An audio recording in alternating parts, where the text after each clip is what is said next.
नमस्कार। आज हम लोग एनालिटिकल इंजन के बारे में डिस्कस करेंगे। हमारे पिछले वीडियो में हम लोगों ने डिफरेंस इंजन के बारे में डिस्कस किया था। डिफरेंस इंजन एक ऑटोमेटिक कैलकुलेटिंग डिवाइस था जिसको चलाने के लिए स्टीम यानी भाप का इस्तेमाल किया जाता था। एनालिटिकल इंजन उसी डिफरेंस इंजन का सक्सेसर माना जाता है। एनालिटिकल इंजन और डिफरेंस इंजन दोनों का आविष्कार चार्ल्स बैबेज के द्वारा किया गया था, जिनको फादर ऑफ कंप्यूटर के नाम से भी जाना जाता है। आइए अब हम लोग एनालिटिकल इंजन के बारे में जानने का प्रयास करते हैं। Analytical engine was the first general purpose computer of the world. यानी एनालिटिकल इंजन दुनिया का सबसे पहला जनरल पर्पस कंप्यूटर था। आप अपने स्क्रीन पर जिस डिवाइस का तस्वीर देख रहे हैं वह एनालिटिकल इंजन का ही एक तस्वीर है। अब आपको यह तस्वीर देखकर हैरानी जरूर हो सकता है कि यह डिवाइस, यह मशीन कंप्यूटर कैसे हो सकता है। ये तो कंप्यूटर के जैसे बिल्कुल भी नहीं दिखता। एक्चुअली क्या है कि एनालिटिकल इंजन एक मैकेनिकल कंप्यूटर था, जबकि आजकल हम लोग जिस प्रकार के कंप्यूटर्स को चलाते हैं वह इलेक्ट्रॉनिक कंप्यूटर है। इसीलिए इसके दिखावट में आपको बहुत डिफरेंस दिख रहा होगा। It was designed as mechanical computer that could perform any kind of calculation. Analytical engine का डिज़ाइन एक मैकेनिकल कंप्यूटर के रूप में किया गया था। अभी हम लोगों ने इस पर बात किया कि यह एक मैकेनिकल कंप्यूटर था और एनालिटिकल इंजन किसी भी प्रकार के कैलकुलेशन को आसानी से कर सकता था। यानी एनालिटिकल इंजन का इस्तेमाल मुख्य रूप से कैलकुलेशन करने के लिए भी किया जाता था और ठीक अबैकस, नेपियर्स बोन्स या फिर डिफरेंस इंजन के जैसे ही एनालिटिकल इंजन भी एक कैलकुलेटिंग डिवाइस था।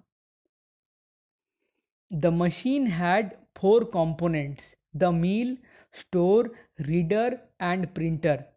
एनालिटिकल इंजन के अंदर 4 प्रकार के कंपोनेंट मौजूद होते थे: द मील, स्टोर, रीडर और प्रिंटर। और चारों कंपोनेंट एनालिटिकल इंजन के लिए अलग अलग काम करता था। आइए अब हम लोग एनालिटिकल इंजन के इन्हीं 4 कंपोनेंट्स के काम करने के बारे में जानने का प्रयास करते हैं। The mill was the calculating unit.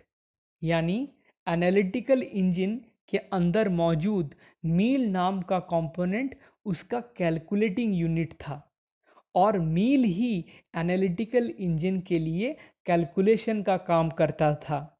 जब कभी भी एनालिटिकल इंजन को किसी भी प्रकार का कैलकुलेशन दिया जाता था तो उसके लिए वह काम मील नाम का कंपोनेंट ही करता था।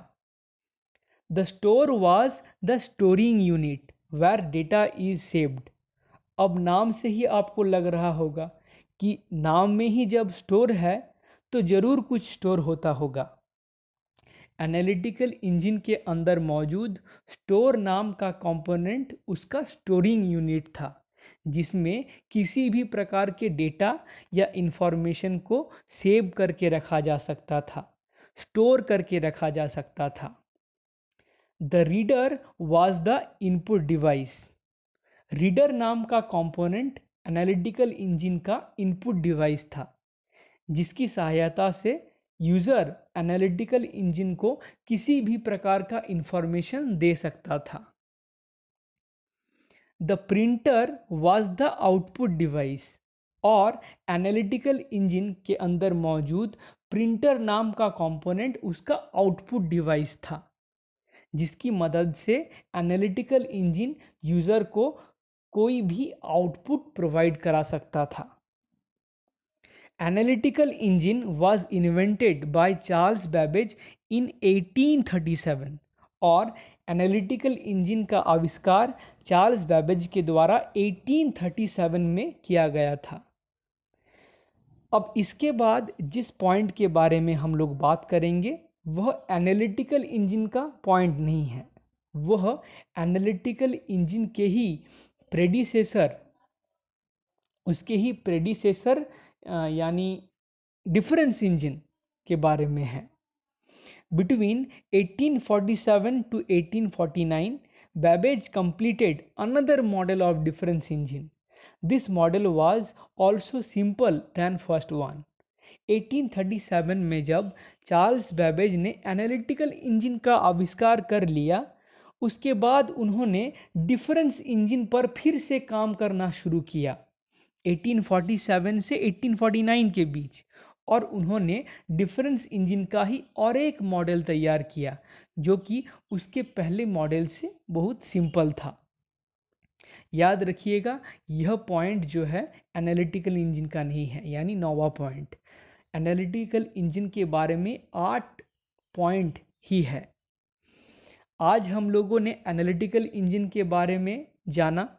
अगर यह वीडियो आप लोगों को अच्छा लगा है तो वीडियो को ज़रूर लाइक कर दीजिएगा, और इसी प्रकार से कंप्यूटर से रिलेटेड अपडेट्स पाने के लिए हमारे चैनल को सब्सक्राइब कर दीजिएगा।